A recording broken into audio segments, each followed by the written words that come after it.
আল্লাহ কিছু বান্দার নিন্দা করছেন একটা গুণের উপর, খারাপ অভ্যাসের উপরে। এই খারাপ অভ্যাস যাতে আমাদের মধ্যে না আসে, এটার থেকে আল্লাহ তাআলা আমাদেরকে সতর্ক করেছেন। এবং আজকে আলোচনার পরে ইনশাআল্লাহ আমরা চেষ্টা করবো ওটার থেকে আমরা যেন কি থাকি, বিরত থাকি। আল্লাহ তাআলা আমাদের তৌফিক দান। আল্লাহ বলেন ইয়াস্তাগফুনা মিনান নাস, আল্লাহ নিন্দার স্বরে বলছেন যে ওই সকল লোকেরা মানুষকে লজ্জা করে, মানুষের থেকে নিজের কুকর্মকে লুকিয়ে করে, লজ্জা বসাবে লোকেরা আমাদের কি বলবে। ওয়ালা ইয়াস্তাগফুনা মিনাল্লাহ, অথচ তারা আল্লাহকে লজ্জা করে। ওয়া হুয়া মা'আহুম ইয ইউবাইয়িতুনা মা লা ইয়ারদা মিনাল কওল, আল্লাহ বলেন আল্লাহকে লজ্জা করতেছে না, আল্লাহ দেখতেছে, এটাকে কি করতেছে না, লজ্জা করতেছে না। অথচ আল্লাহ তাআলা ওই লোকদের সাথেই থাকেন, সবসময় আছেন। বিশেষ করে আল্লাহ বলছেন ইয ইউবাইয়িতুনা, যখন তারা রাতের সময়, রাতের অন্ধকারে আল্লাহর অসন্তুষ্টির কথায় এবং কাজে লিপ্ত হয়, ওই সময়ও আল্লাহ তাদের সাথে থাকে, অথচ তারা আল্লাহকে লজ্জা করে না। আল্লাহ বলে ওয়াকানাল্লাহু বিমা ইয়া'মালুনা মুহীতা, আল্লাহ তাআলা তারা যা করছে প্রকাশ্যে গোপনে রাত্রে দিনে সব কিছুর জ্ঞান কার কাছে আছে? আল্লাহ তাআলার কাছে। রাসূল আকরাম সাল্লাল্লাহু আলাইহি ওয়াসাল্লাম বলেছেন, হযরত উসামা বিন শারীক রাদিয়াল্লাহু আনহু থেকে বর্ণিত সহিহ ইবনে হিব্বান, রাসূল সাল্লাল্লাহু আলাইহি ওয়াসাল্লাম বলেন মা কারিহাল্লাহু মিনকা শাইআন ফালা তাফআলহু ইযা খালাউতা, আল্লাহ তাআলা তোমাকে যে কাজটা করতে নিষেধ করেছেন, যে কাজটা করা আল্লাহ তাআলা অপছন্দ করেন, এইটা তুমি কোনো সময় তো করবে না, একান্ত নির্জনতার সময়ও তুমি সেটা করবে না।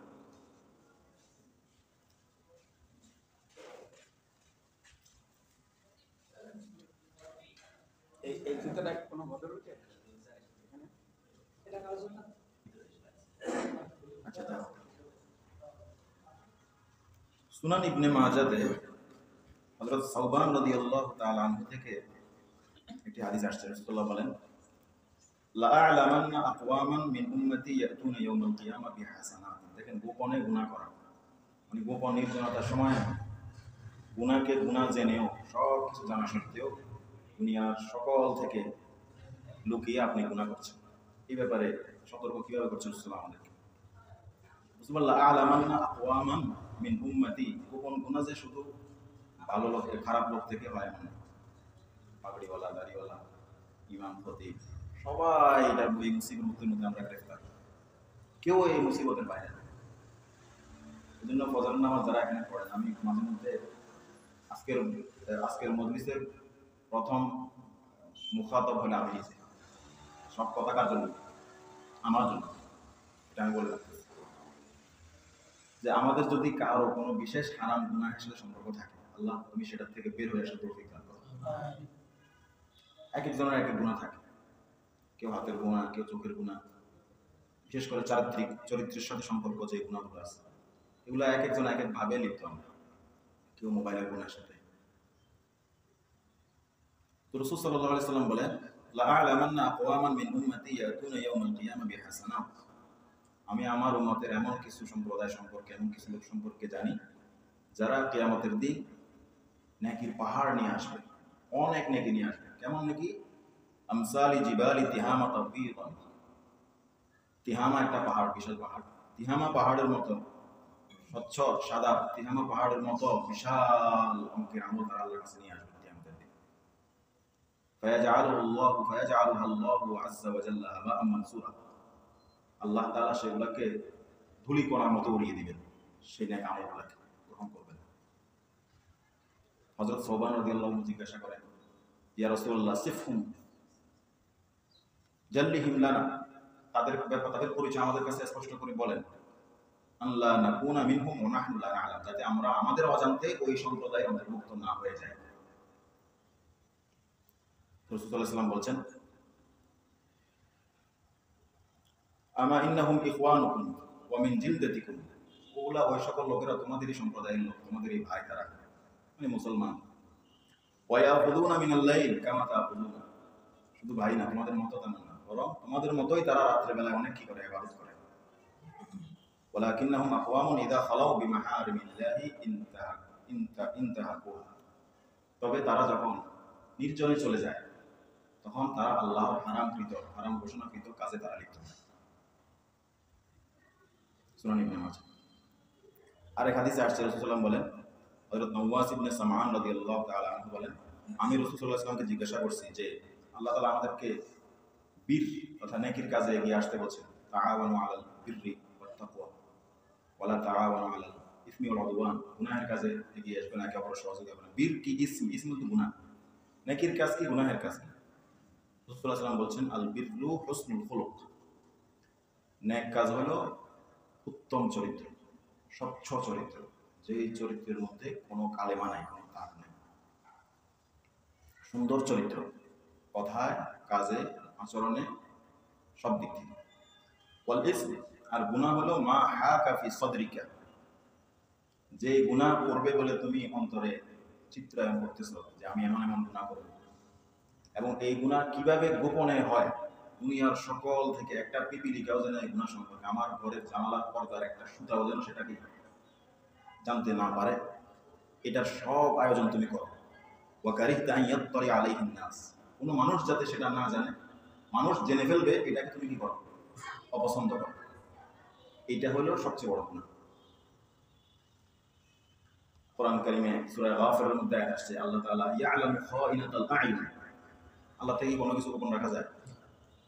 ইয়ালামু খাইনাতাল আ'ইন ওয়া মা তুখফিস সুদূর, আল্লাহ বলেন তোমরা তোমাদের অন্তরের মধ্যে গুনাহের যে সকল সংকল্প লুকিয়ে রেখেছো, যা কিছু লুকিয়ে রেখেছো, এটাও আল্লাহ জানেন। এবং তোমাদের চোখ যে খেয়ানত করতেছে, চোখের কোণা দিয়ে তুমি যে কি দেখতেছো, তোমার সেই খেয়ানতকৃত গুনাহ সম্পর্কে আল্লাহ তাআলা জানেন। এই আয়াতের ব্যাখ্যায় হযরত ইবনে আব্বাস রাদিয়াল্লাহু তাআলা একেবারে আমাদের রোগ একেবারে ভিতরে ঢুকে উনি এটার ব্যাখ্যা করতেছেন। হযরত ইবনে আব্বাস, বিশেষ করে আমাদের যুবকদের জন্য, আমিও তো একজন যুবক নাকি। হযরত ইবনে আব্বাস বলে, এই আয়াতের তাফসীরে বলছেন, ওয়ার রাজুল ইয়াদখুলু আলা আহলিল বাইতি বাইতাহুম ওয়া ফীহিমুল মারআতুল হাসনা আও তামুররু বিহি ওয়া বিহিমুল মারআতুল হাসনা। আপনি কোন ঘরে গেছেন, আপনার বন্ধুর বাড়িতে অথবা আপনার কোনো আত্মীয়ের বাড়িতে, আত্মীয় বাড়িতে কি যারা আছে সবার সাথে কি দেখা দেওয়া যায় আছে? আমরা ফাঁক খুঁজি দেখার জন্য, তাই না? ইবনে আব্বাস এটাকে ধরতেছে। অথবা রাস্তাঘাটে কোনো মহিলা বা কোনো মহিলাদের দল আপনার বাড়ি দিয়ে যেতেছে, আপনার সাথে আপনার অন্য সাথীরাও আছে, অথবা আপনি একা, যেভাবে আপনি আপনার পাশে যে লোকগুলো আছে, এরা, আমি এই মেয়ের দিকে আলমার হাসনা, এই সুন্দরী মেয়ের দিকে আমি তাকাবো, আমার মনে খুব আগ্রহ, আশপাশের লোকদেরকে ভয় করতেছে, দেখে বলে যে ফাইদা গফালু লাহাযা ইলাইহা, মানুষ যখন আমার থেকে অমনোযোগী থাকে, তখন আমি ওই অমনোযোগিতার সময়ে ওই মেয়ের দিকে একটু দেখে নিই। ফাইদা ফাতিনু গদ্দ, আর যখন তারা বুঝে ফেলে, অথবা যে মেয়ের দিকে তাকাইতেছি সেই মেয়ে বুঝে ফেলতেছে আমি তাকাইতেছি, তখন আমি সে না বোঝার আগে আগে তার থেকে দৃষ্টিকে গুটিয়ে ফেলার কি করি, চেষ্টা করি। বলেন এটার মধ্যে আমরা কে দেখতে পারি? ইয়ালামু খাওয়াইনাতাল আ'ইন। ইবনে আব্বাস আরো সুন্দর করে বলেছেন, একেবারে ভিতরে গিয়ে বলেছেন, বলছে ওয়া খাউফুকা মিনার রিহি ইযা হারাকতা সিত্রা বাবিক ওয়া আনতা আলা যাম ওয়া লা ইস্তারিবু ফুআদুকা মিন নাজরিল্লাহি ইলাইক আ'যামু মিনাজ যাম ইযা আলিম। কেউ যখন জেনে বুঝে, উনি খেতাব করে বলছেন, তুমি যখন জেনে বুঝে কোনো গুনাহ করতেছো, এই গুনাহের শাস্তি কি, বিধান কি, ইসলামী রাষ্ট্রে এই গুনাহের বিধান কি, সেটাও তুমি জানো, আল্লাহর কাছে এই গুনাহের শাস্তি কি, সব কিছু তুমি জানো, তারপরেও তুমি গোপনে সেই গুনাহ করতেছো। আর গোপনে গুনাহ যখনটা করতেছো, তখন এই গুনাহটা করার আগে জানালার পর্দা ঠিক করে না মানুষ, এই জানালার পর্দা ঠিক করার সময়ও তোমার অন্তরে যে কম্পন হয়, এইটাকে তুমি ভয় করতেছ। অথবা একটু বাতাসে জানালার পর্দাটা কি উঠলো, নেড়ে উঠলো, মনে হয় একটু ফাঁক হয়ে গেছে, কেউ মনে হয় আমাকে দেখে, এই যে ভয়, এই ভয়, তুমি এইটাকে ভয় করো, অথচ আল্লাহ তাআলা যিনি সব কিছুই দেখেন সেটাকে তুমি কি করো না, ভয় করতেছো না। এটা অনেক বড় একটা গুনাহ। আল্লাহর এক বান্দা আছে হযরত বেলাল বিন সাদ রাহিমাহুল্লাহ, এজন্য উনি বলছেন যে লা তাকুন ওয়ালিয়ান লিল্লাহি ফিল আলানিয়া ওয়া আদুওয়াহু ফিস সির, যে প্রকাশ্যে আল্লাহর ওলি হইল না, প্রকাশ্যে বললাম না আজকে ওয়াজ আমার জন্য, প্রকাশ্যে আল্লাহর ওলি সেই জন্য, গোপনে কিন্তু তুমি আল্লাহর কি শত্রু, আর প্রকাশ্যে তুমি হয়েছো কি আল্লাহর বন্ধু, এমনটা হইল না। ওয়ালা তাকুন আদুওয়ান লিইবলিস ওয়ান নাফস ওয়াশ শাহাওয়াত ফিল আলানিয়া ওয়া সাদীকুহুম ফিস সির। আর প্রকাশ্যে তুমি শয়তান, নিজের নফস, নিজের প্রবৃত্তির শত্রু হইও না প্রকাশ্যে, গোপনে তাদের কি হইও না, বন্ধু হইও। এই জন্য আয়াত সবসময় স্মরণ রাখতে হবে। সূরা আবাসের মধ্যে আছে, সূরা আলাকের মধ্যে আছে, আলাম ইয়ালাম বিআন্নাল্লাহা ইয়ারাহু। সে কি জানে না আল্লাহ তাকে দেখতেছে? এটাই তো যথেষ্ট। ইন্নাল্লাহা বিকুল্লি শাইইন আলিম। আল্লাহ তাআলা সবকিছু কি করে? জানে। আল্লাহ কত সুন্দর করে বলতো, তোমরা যখন 3 জন মিলে কানাঘুষা করো, তোমাদের সেখানে 4র্থ জন আল্লাহ, 5 জন মিলে করলে 6ষ্ঠ জন আল্লাহ, 7 জন মিলে করলে 8ম জন আল্লাহ। যত সংখ্যায় করো এর পরের সংখ্যাটা কি? আল্লাহ। 2 জন মিলে গুনাহ করতেছি, সেখানে 3য় জন কে? আল্লাহ। তো আমরা যখন এই আল্লাহর উপস্থিতিটা, আল্লাহ যে হাজির নাজির, এটার উপর আমাদের পূর্ণ আকীদা এবং বিশ্বাস থাকা সত্ত্বেও, এবং গুনাহের মুহূর্তে এই কথাটা আমার মাথায় আসছে, আমাদের আমাকে দেখতেছে, এর পরেও যে আমি যে গুনাহে লিপ্ত হয়ে যাচ্ছি, এটা বিশাল একটা গুনাহ। একটা থেকে আমি আল্লাহকে ভুলে গেলাম, এটা কম। আল্লাহকে স্মরণে রেখেও এই গুনাহে লিপ্ত হওয়া। এজন্য আল্লাহ বলেছেন, আম্মা মান খাফা মাকামা রাব্বিহি ওয়া নাহান নাফসা আনিল হাওয়া, ওয়া আম্মা মান খাফা মাকামা রাব্বিহি ওয়া নাহান নাফসা আনিল হাওয়া ফাইন্নাল জান্নাতা হিয়াল মাওয়া। যে আল্লাহর সামনে তাকে কাল কিয়ামত দাঁড়াতে হবে, এই ভয় যার আছে এবং সে তার কুপ্রবৃত্তি থেকে সে বিরত থাকলো, শয়তানের ওয়াসওয়াসা থেকে, ধোঁকার থেকে সে বিরত থাকলো, কুপ্রবৃত্তি যেটা, কুবাসনা যেটা, এটার থেকে বিরত থাকলো, আল্লাহ বলেন তার ঠিকানা জাহান্নাম, জান্নাত হবে। তার ঠিকানা কি? জান্নাত। এখন এই যে গোপনে যে গুণাগুলো আমরা করি, আজকে তো মোবাইলে যথেষ্ট। আমাদের বড়রা যারা আছেন তাদের আপনার নাম শুনেন, বড় বড় আল্লাহওয়ালা, আপনারা আধ্যাত্মিক জগতে মানুষের ইসলাহের কাজ করে। ওনারা যে সবক দেয়, এখন একটা সবক আছে যেটা বিগত 50 বছর আগে ছিল না, সেটা হলো বিশেষভাবে এই কথাটার স্বীকৃতি হাতে হাত থেকে বলতে হবে যে আমি মোবাইলে কোনো গুনাহ করব না। শাইখুল ইসলাম তৌহিদ উসমানী থেকে নিয়ে ওনার ছাত্ররা যারা আছে তাদের আমরা করছি সবাই এখন এই বাড়তি কথাটা জরুরি যে গুনাহ, মোবাইলের কোনো গুনাহ আমি কি করব না। অনেকে তো শর্ত দিয়ে দেয় যে আমার কাছে সম্পর্ক রাখতে হলে টাচ মোবাইল ব্যবহারই করা যাবে, এটা সত্য। এইটার কারণে অনেকে পড়ে যায় হুজুরের কাছে। দেখেন, এই গোপন গুনাহের অনেক খারাপ প্রতিফল আছে, খারাপ ফলাফল আছে, যেটা আপনার জন্য বিশাল বিশাল বিপদ থেকে আনবে। 1 নম্বর হলো আল্লাহ তাআলা আপনি যে অবস্থানে আছেন, যে সম্মানের অবস্থানে আছেন, যে নেয়ামতের অবস্থানে আছেন, এটা হুট করে পরিবর্তন করে দিবেন আল্লাহ তাআলা, টেরই পাবেন না, যেমনটা হতে পারে। ইবনুল কাইয়িম জাওজিয়া রাহমাতুল্লাহ আলাইহি বলেছেন, আজমাআল আরিফুনা বিল্লাহ আন্না যুনুবাল খালাওয়াত হিয়া আসলুল ইন্তিকাসাত। আল্লাহর সকল ওলিরা, সকল আউলিয়ায়ে কেরাম এই ব্যাপারে একমত যে মানুষ যে হুট করে মানুষের উপর ধস নামে, তার সম্মানের জায়গা থেকে সে পড়ে যায়, অপমানিত হয়, লাঞ্ছিত হয়, অথচ সে সম্মানিত ছিল, এটার মূল হলো সে কোনো না কোনো গোপন গুনাহে লিপ্ত, কোনো না কোনো গোপন গুনাহে আল্লাহ ধরে নাই হঠাৎ এটা নিয়ে করে গেছে। আল্লাহ হেফাজত করবে আমাদেরকে। 2 নম্বর, গোপনে গুনাহের দ্বারা বান্দার অন্তরে আল্লাহ তাআলার যে সম্মানবোধ, তাযীম, আজমত, আল্লাহর যে বড়ত্ব, এটা আমাদের মধ্যে কাজ করে না? যেই কাজ করার কারণে আমি নামাজ পড়তেছি, রোজা রাখতেছি, হারাম গুনাহ থেকে বেঁচে থাকার চেষ্টা করতেছি, এটা তো আল্লাহর সম্মানের কারণে, আল্লাহর তাযীমের কারণেই তো, আল্লাহর বড়ত্বের কারণেই তো হয় এটা, তাই না? এটা আস্তে আস্তে দুর্বল হয়ে যাবে। আপনি যতই নামাজি হন, যতই হাজি হন, কাজী হন, যাই কিছু হন, আপনার কোনো গোপন গুনাহ আছে, গোপন গুনাহের কারণে দেখা যাবে যে আপনার অন্তরের মধ্যে আল্লাহর সেই সম্মানবোধটা কি হয়ে যাবে, আস্তে আস্তে কি হয়ে যাবে, দুর্বল হয়ে যাবে। এই জন্য ইবনুল জাওজি রাহমাতুল্লাহ আলাইহি বলছেন, আল হাজরু মিনাজ যুনুব, গুনাহ থেকে বেঁচে থাকো, গুনাহ থেকে বেঁচে থাকো, বিশেষ করে খুসুসান যুনুবাল খালাওয়াত, একাকিত্বের গুনাহ, নির্জরতার গুনাহ থেকে কি থাকো, বেঁচে থাকো। কেন? ফাইন্নাল মুবারাযাতা লিল্লাহি তুসকিতুল আবদা মিন আইনি। গুনাহ এটা একটা, বিশেষ করে ওই গুনাহ যে গুনাহ বান্দা জেনে শুনেই করে, এই গুনাহের শাস্তি কি এটা জেনে শুনেই বান্দা করে, এই গুনাহ করার এক হিসেবে আল্লাহর সাথে দোস্তামি করা। এই গুনার খারাপ, আপনি জানেন যে আল্লাহর সামনে আমার যেতে হবে, গুনাহের হিসাব দিতে হবে, সব কিছু মাথায় কাজ করা সত্ত্বেও আপনি গুনাহে লিপ্ত হচ্ছেন, এটা আপনাকে আল্লাহর রহমতের দৃষ্টি থেকে আপনাকে সরিয়ে দেবে। দেখবেন মানুষ ভালো মানুষ, বয়সও হয়েছে, সাদা দাড়ি, নামাজ প্রথম কাতারে নামাজ পড়ে, হজ করে আসছে, দিনদার, সব মাহফিলে যায়। হঠাৎ করে এমন একটা বিপদ তার সামনে আসে, এটা হয়তো তার পরিবারে আসবে, স্ত্রীর সাথে এমন একটা গন্ডগোল পাকাবে, সে দুনিয়াতে লাঞ্ছিত, আখিরাতে লাঞ্ছিত। অনেক সময় হত্যাকাণ্ড হয়, স্ত্রীকে মেরে ফেলে, ছেলেকে মেরে ফেলে, অথচ ওই লোক কিন্তু নামাজি। এগুলো অশিক্ষিত লোকেরা বেশি করে অনেক সময়, তাই না? এই লোকের শাস্তিটা এই জন্যই যে সে গোপনে তার কোনো কি আছে, হারাম গুনাহ আছে, যার কারণে আল্লাহ তাআলা তাকে তার স্ত্রীর মাধ্যমে, তার সন্তানের মাধ্যমে তাকে আল্লাহ বিপদে ফেলে দিয়েছে। এই জন্য উনি বলেন, ওয়া আসলিহ বাইনাকা ওয়া বাইনাল্লাহ ফিস সিররি, তোমার সাথে আল্লাহর সাথে যে সম্পর্ক, এটা বাহ্যিকভাবে যেমন ঠিক আছে, গোপনেও এটাকে কি করে ফেলো, ঠিক করে ফেলো। কেন ঠিক করবে? ওয়াকাদ আসলাহা লাকা আহওয়াল আলামিন, কেননা আল্লাহ তাআলা তোমার বাহ্যিক অবস্থানকে আল্লাহ ঠিক রেখেছেন। তোমার চাকরি বাকরি আছে, খাবার, তিন বেলা খাবার দাবার আছে, পরিবার পরিজনীয় সুন্দরভাবে আছে, অপমানের সাথে নেই, লাঞ্ছনার সাথে নেই, ইজ্জতের সাথে আছে, ইজ্জতের অবস্থানে আছে। এটা তো আল্লাহ তাআলা আপনাকে একটা নিয়ামত হিসেবে দিয়েছেন।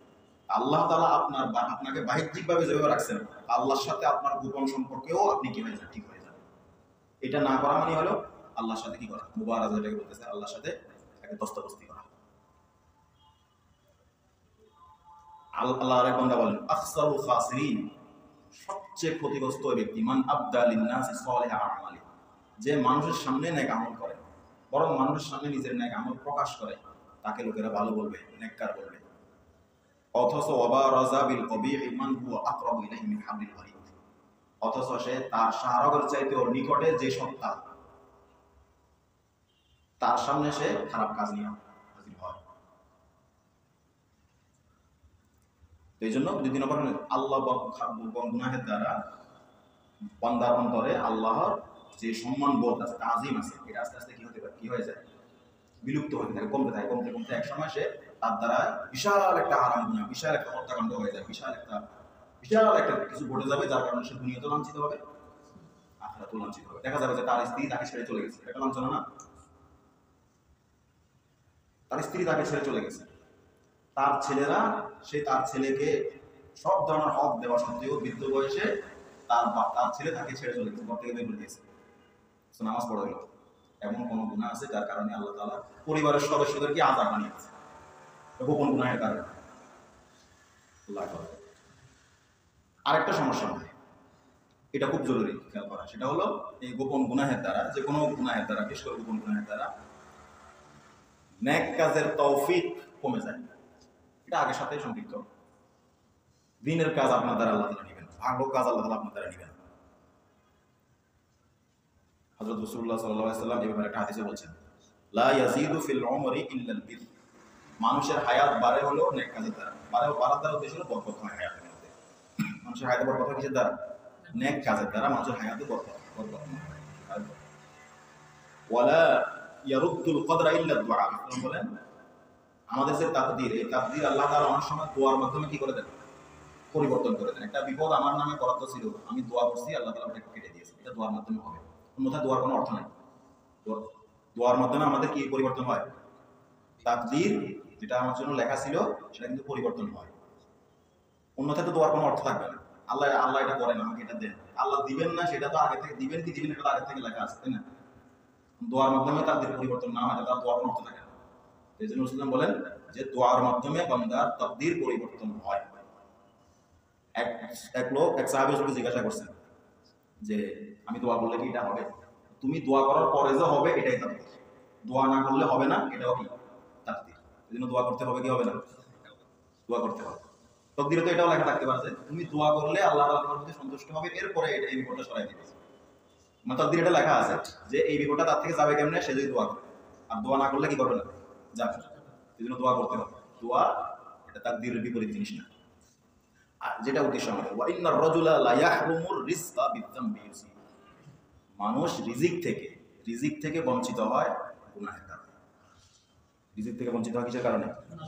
এখানে আরেকটা কথা, বিশেষ করে স্বামী স্ত্রীর অবাধ্যতার কারণে, স্ত্রীর গুনাহের কারণে স্বামী, কারণ স্ত্রীর রিজিকটা কার মাধ্যমে আসে? স্বামীর মাধ্যমে আসে। স্ত্রী যদি গুনাহগার হয়, স্ত্রী যদি বদ্দিন হয়, আর এই বদ্দিনের কারণে পুরো পরিবারের সকলের রিজিক আল্লাহ তাআলা সংকীর্ণ করে দেয়। স্ত্রীকে ঠিক রাখা, দিনদার বানানো খুবই জরুরি। 4 নম্বর সমস্যা গোপন গুনাহের কারণে আমাদের যেটা হবে সেটা হলো যে আমি আল্লাহর বান্দা, এই যে বান্দা হিসেবে একটা পরিপূর্ণতা আছে না আমাদের, এই পরিপূর্ণতাটা কমে যাবে গুনাহের কারণে। বান্দা পরিপূর্ণ কখন হবে? ইদা ইস্তাওয়াত সারিরাতুল আবদি ওয়া আলানিয়াতুহু কানা আবদান হাক্কা। একজন বান্দা সত্যিকার অর্থে আল্লাহ তাআলার বান্দা ঠিক তখনই হবে যখন তার ভিতর এবং বাহির সমান হবে। সমান মানে খারাপের দিকে না, ভালোর দিকে কি হবে? সমান হবে, সেই পরিপূর্ণ বান্দা। এবার আসেন যে গোপন গুনাহের এই গুনাহ থেকে আমরা কিভাবে বেঁচে থাকতে পারি, বেঁচে থাকার জন্য কি কি উপায় গ্রহণ করতে পারি। 1 নম্বর যেটা আজকে জুমায় আলোচনা হয়েছে, আল্লাহর কাছে আশ্রয় নেওয়া হয়েছে না, এটা আলোচনা ইলতিজা ইলাল্লাহ, আল্লাহর কাছে দৌড়া দেওয়া, নামাজের মাধ্যমে, দোয়ার মাধ্যমে, সদকার মাধ্যমে, যত নেক কাজ আছে প্রত্যেকটা নেক কাজ এই নিয়তে করবো, আল্লাহ আমি যে আমার দ্বারা যাতে কোনো হারাম গুনাহ না হয়।